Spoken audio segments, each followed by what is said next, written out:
Hi guys, welcome back to my YouTube channel Python Freaks.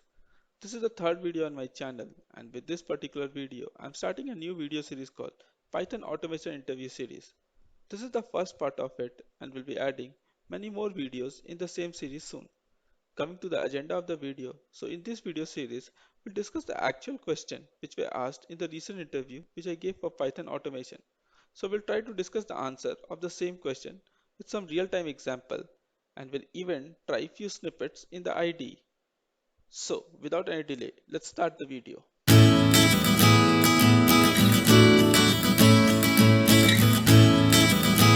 let's start the video with our first question.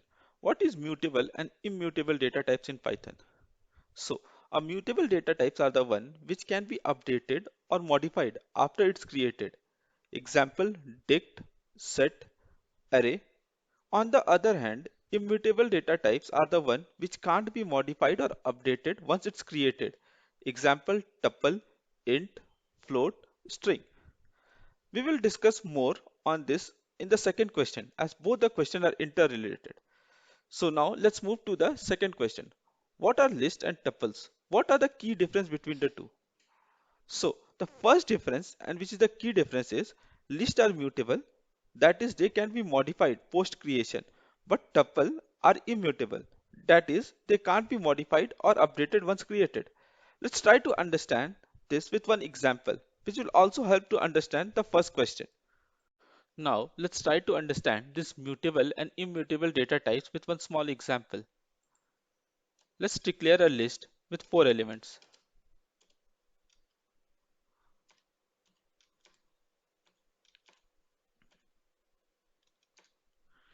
Now let's try to update the first value of the list. So it start with 0 index.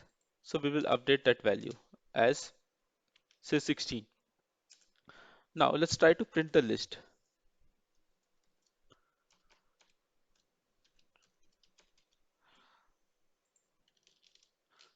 Now let's try to run it. So as you can see, the first element was 17, but since we updated that to 16, it got updated with 16, 18, 19, 20. Now let's try to do the same thing for tuple as well. Now since it's a tuple, so it will start with small bracket.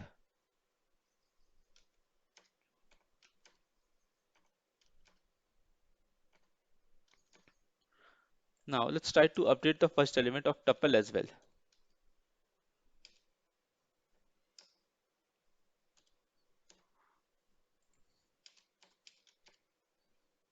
Now let's try to print it. Save it and try to run it.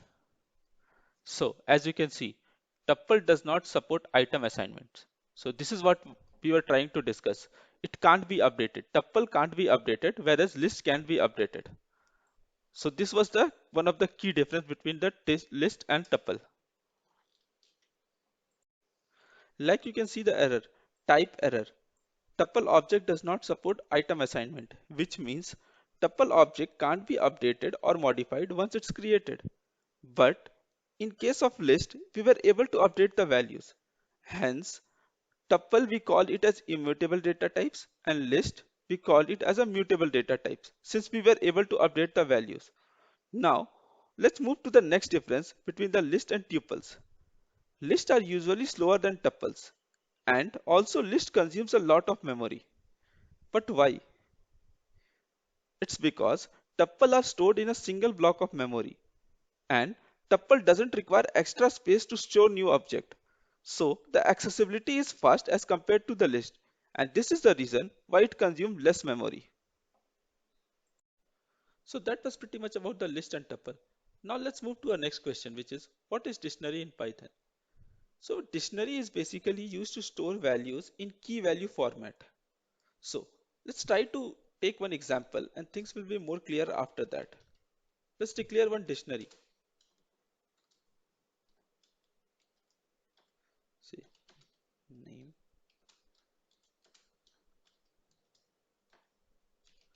Let's assign some value, say as Ravi.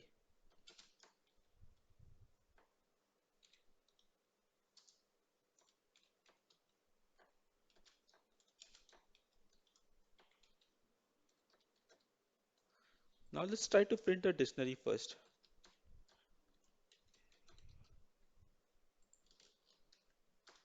So you can see we have printed a dictionary.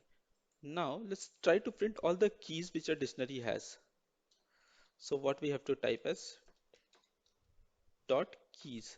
So this will return all the key values that the dictionary has.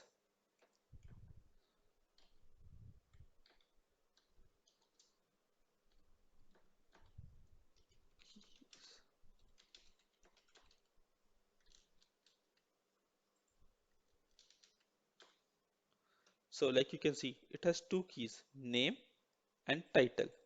Now let's try printing the values of the dictionary.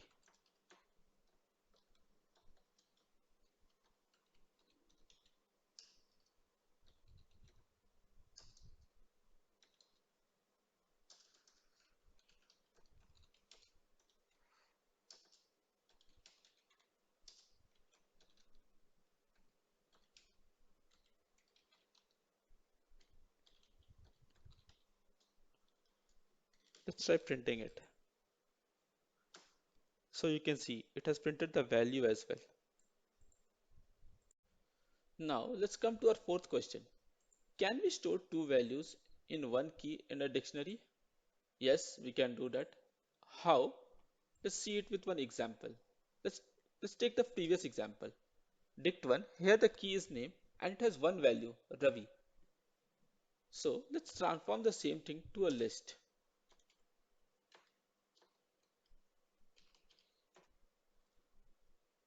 Let's try printing the dictionary first.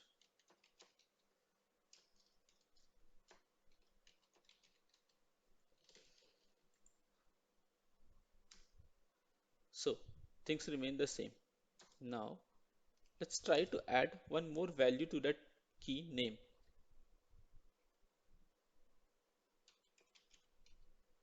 So the key name is name.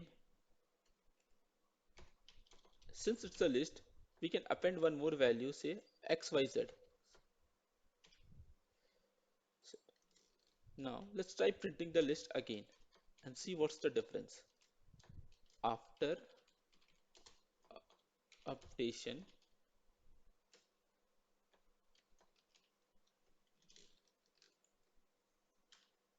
so as you can see, after updation, the value is Ravi and XYZ. Previously, it was one value, but now it has two values. So now let's move to our next question. What is list comprehension? So a list comprehension enables us to write a shorter syntax when you want to create a new list based on the values of an existing list. Let's take an example.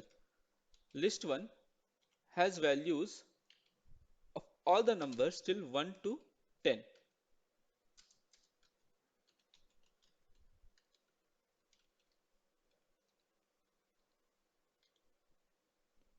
So now you want all the even numbers in another list too. So this is where list comprehension come into picture, where using list 1 we can store all the values which are even in a list 2 in a shorter syntax.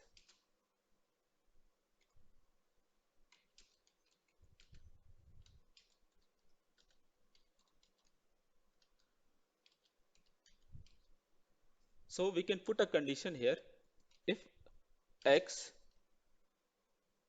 modulus operator 2 is equals to 0. So this is the condition we have put.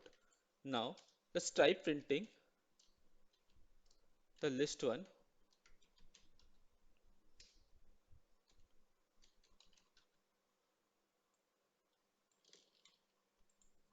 Now let's try printing the list 2 as well.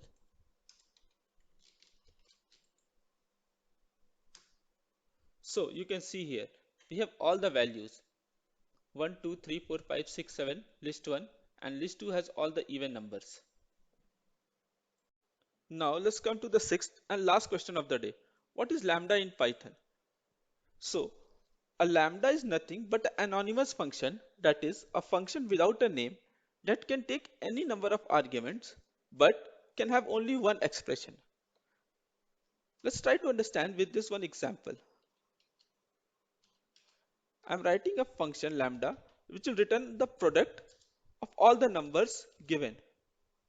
Let's say it takes two variables a.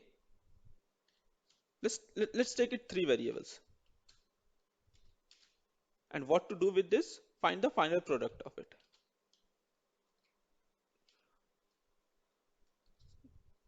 So in this x value, all the product of these three numbers will be stored. Now let's try running it. Print x. Since there are three variables, so we need to pass three values. Consider it as 2, 3, and 6. So these are the values of a. A equals to 2, b equals to 3, and c equals to 6. Now let's try printing it. So the value is 36. 2 into 3, 6, and 6 into 6, 36. So this is lambda function. So with this sixth question, we have come to an end of part 1 of this series. We'll be uploading the remaining part also soon. So thanks a lot for watching my video till the very end, and see you all in my next video very soon.